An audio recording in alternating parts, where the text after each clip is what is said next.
Praise the lord. దేవుడికి మహిమ కలుగును గాక. దేవుడి మహాకృపను బట్టి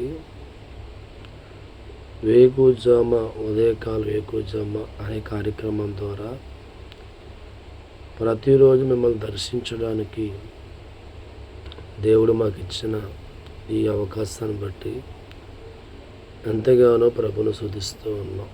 ఈరోజు కూడా చక్కని వాగ్దానం ప్రభు మనకు అనుగ్రహించారు. చిన్న ప్రార్థనతో ఈ కార్యక్రమాన్ని ప్రారంభించుకుందాం.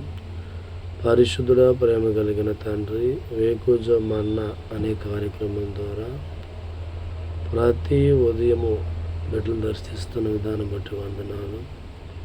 మరి ప్రతి ఒక్కరిని కూడా ఆస్వాదించి బలపరచునుగాక. ఆమేన్. అందరూ బాగున్నారు కదూ? మీరందరూ కూడా బాగున్నారని ప్రభును బట్టి నమ్ముతూ ఉన్నాను. మీ అందరి కొరకు మరి ఎల్లప్పుడూ ప్రార్థన చేస్తూ ఉన్నాం. మరి ఆలస్యం చేయక ఈరోజు కూడా దేవుడిచ్చిన వాగ్దానాన్ని ధ్యానం చేసుకుందాం. చూడండి, ఇక్కడ కీర్తన గ్రంథం 119వ అధ్యాయం 50వ వచనం. నీ వాక్యం నన్ను బ్రతికించున్నది. చక్కని వాగ్దానం అండి.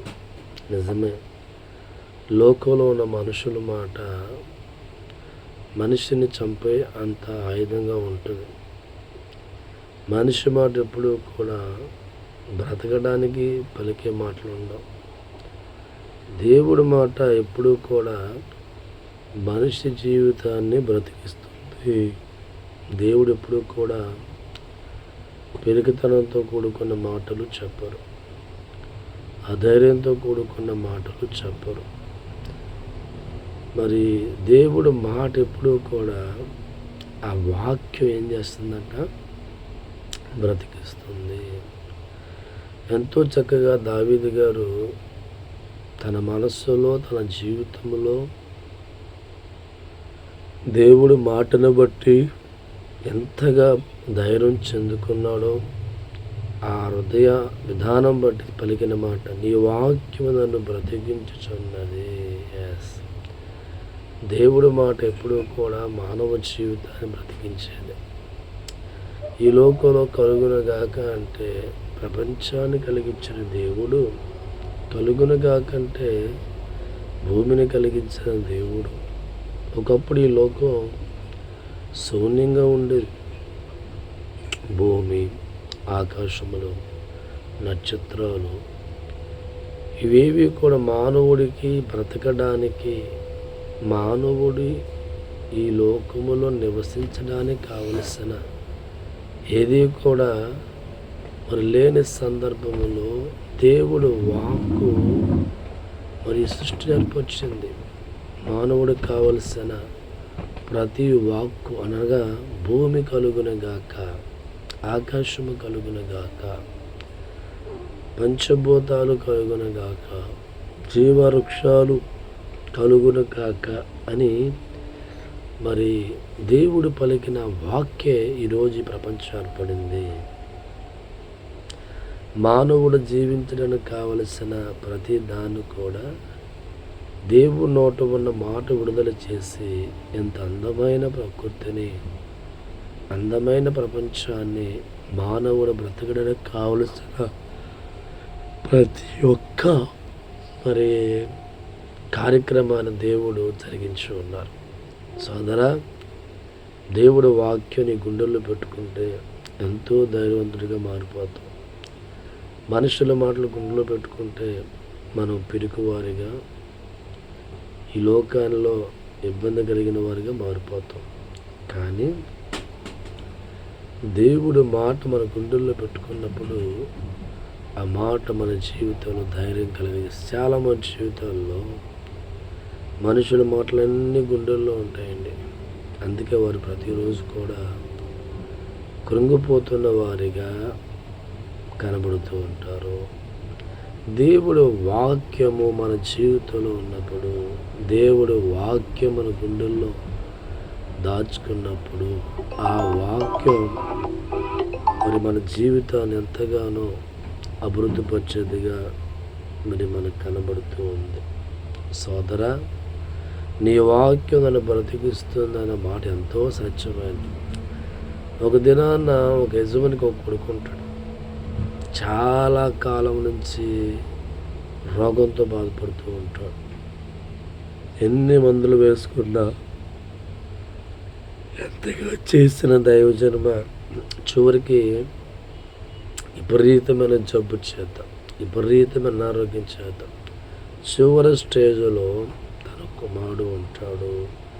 అయితే యజమాని కొడుకును బ్రతికించుకోవడం కోసం, మరి చివరి స్టేజ్లో ఉన్న ఆ కొడుకును బ్రతికించుకోవడం కోసం పరుగు పరుగున యేసు ఎక్కడ ఉన్నాడో తెలుసుకొని అక్కడికి పరుగుల మీద వెళ్ళేవాడిగా మారి, అయ్యా, నా కుమారుడు సావసిద్ధమే ఉన్నాడు, మరి దయతో నీ నోటి మాట సెలవివు తండ్రి అన్నాడు. అతని నోట వచ్చిన మాట బట్టి ఎంతో ఆశ్చర్యపడేసుకునేవారు. ఇశ్రాయేలులో కూడా ఎంత విశ్వాసం చూడలేదేమో. అతనిలో ఉన్న విశ్వాసం ఏంటి? దేవుడైన యేసయ్య నోటి మాట సెలవెత్తే చాలు, సావసిద్ధమే ఉన్న నా కుమారుడు బ్రతుకుతాడు అనే విశ్వాసంతో దేవుడు వాక్యం బ్రతికిస్తుంది, దేవుడు మాట బ్రతికిస్తుంది అనే ఆలోచనలో మరి దేవుని బట్టి అడిగినప్పుడు ప్రభు చెప్తున్న మాట, నీ విశ్వాసం గొప్పది, వెళ్ళు, నీ కుమారుడు బ్రతికి ఉన్నాడు అని వాక్యను విడుదల చేస్తాడు. దేవుడు స్తోత్రం. దైవజనమా, ఆ వాక్కు విడుదలైన తర్వాత నమ్మకంతో అడుగులు వేసి మళ్ళీ తిరిగి ఇంటికి వస్తుండగా మార్గ మధ్యములో తన పనివారు వస్తారు. అయ్యా, నీ కుమారుడు బ్రతికి ఉన్నాడు. తనకు ఉన్న స్వరమంతా పోయింది, తనకు ఉన్న బలహీనంతా పోయిందని. కానీ ఏ టైంరా అంటే నిన్న 1 గంటకండి యేసు ప్రభువారు పలికిన మాట, నీ కుమారుడు చావుడు బ్రతుకుతున్న మాట, ఆ తన కుమారుడికి స్వస్థ వచ్చిన సమయం రెండూ కూడా ఒకటేనండి. అక్కడ మాట విడుదలైంది, ఇక్కడ బాగుపడిపోయాడు. దేవుని నోట వచ్చిన మాట మన జీవితాన్ని బ్రతికిస్తుంది, మన కుటుంబాన్ని బ్రతికిస్తుంది, మనల్ని ధైర్యంగా మారుస్తుంది. ఈరోజు నీకు కూడా దేవుడి వాక్యం ప్రతిరోజు కూడా నీ దేవుడు మాట గుండెల్లో పెట్టుకుంటున్నావా? భయపడకు సోదరా. ఆ వాక్యమే నీ ఇంటిని, నీ జీవితాన్ని వెలిగిస్తుంది. ఆ వాక్యమే నీ బిడ్డలు వెలిగిస్తుంది. వాక్యమైన దేవుడైన వాక్యము నేను బ్రతికించేదిగా ఉండబోతుంది. ఆ యజమాని కొడుక్కి దేవుని నోట మాట విడుదల రాగానే అతనికి మన జబ్బు పోయింది, జ్వరం పోయింది, స్వస్థపడి బతికేట్లుగా దావీదు పలుకుతున్న మాట, నీ వాక్యము నన్ను బ్రతికిస్తుంది తండ్రి. కష్టాల్లో, బాధల్లో, కన్నీరులో ఉన్నప్పుడు దేవుడు వాక్యం నీ గుండెల్లో జ్ఞాపకం చేసుకుంటే కష్టాలతో చావమని అనే మనుషుల మాట కంటే దేవుడు మాటని బ్రతికిస్తాడు. ఇంకెందుకు ఆలస్యం? నాతో పాటు కూడా ఏకీభవించండి. ప్రార్థన. ప్రేమ కలిగిన తండ్రి, మీకు అనేకమైన వందనాలు. గొప్ప దేవుడు, శక్తిమంతుడు, బలమైన వాడు తండ్రి. ఎందరో జీవితాలు ఈ దినాన్న విశ్రాంతి లేని వారుగా జీవితాలు గడుపుతున్నారు ప్రభువా. మీ నామలో ప్రార్థిస్తున్నాం. ఎవరైతే ఈనాడు జీవితంలో ఉన్నారో వారందరినీ కూడా మీరు జ్ఞాపకం చేసుకోండి తండ్రి. వారి కుటుంబాల కొరకు ప్రార్థిస్తున్నాను, వారి జీవితాల కొరకు ప్రార్థిస్తున్నాం తండ్రి. ఎందరో జీవితాలు అప్పుల చేత బాధపడుతున్నారు దేవా. అప్పుల్లోంచి వారి జీవితాలు విడిపించమని ప్రార్థిస్తున్నాం తండ్రి.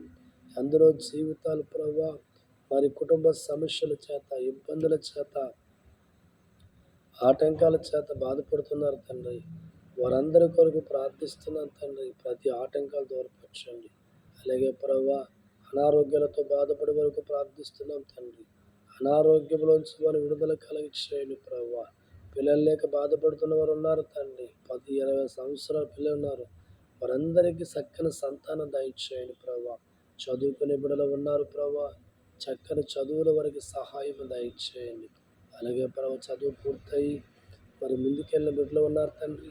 చక్కని ఉద్యోగాలు వారికి దయచేయమని ప్రార్థిస్తున్నాము తండ్రి. అలాగే ప్రభువా, నా తండ్రి, నా దేవ, నమ్మదగిన వాడ, శక్తిమంతుడ, బలమైన వాడ తండ్రి.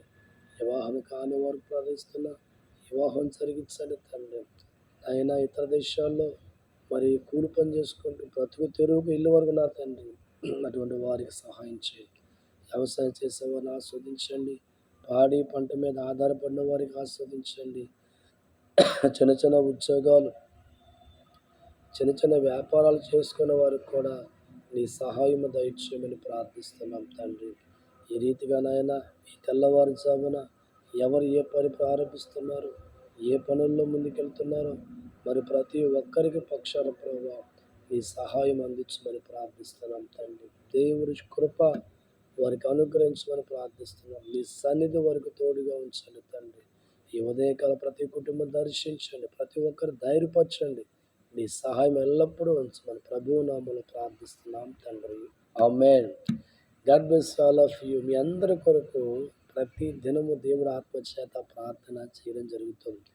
మీకు ఏ పనైనా కార్యం జరగాలి అంటే ఈ కార్యక్రమాన్ని చూసి ప్రార్థనలో ఏకీభవించి నీ పని మొదలుపెట్టు. తప్పక దేవుని కార్యం చేస్తాడు.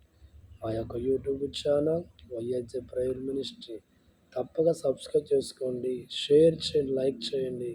అలాగే ఈ కార్యక్రమం ఎవరినైనా బలపరిచే ఉద్దేశం ఉంటే తప్పక మీ సహాయం అందించండి. దేవుడు మిమ్మల్ని మీ కుటుంబాలను సదాకాలం ఆశీర్వదించునుగాక.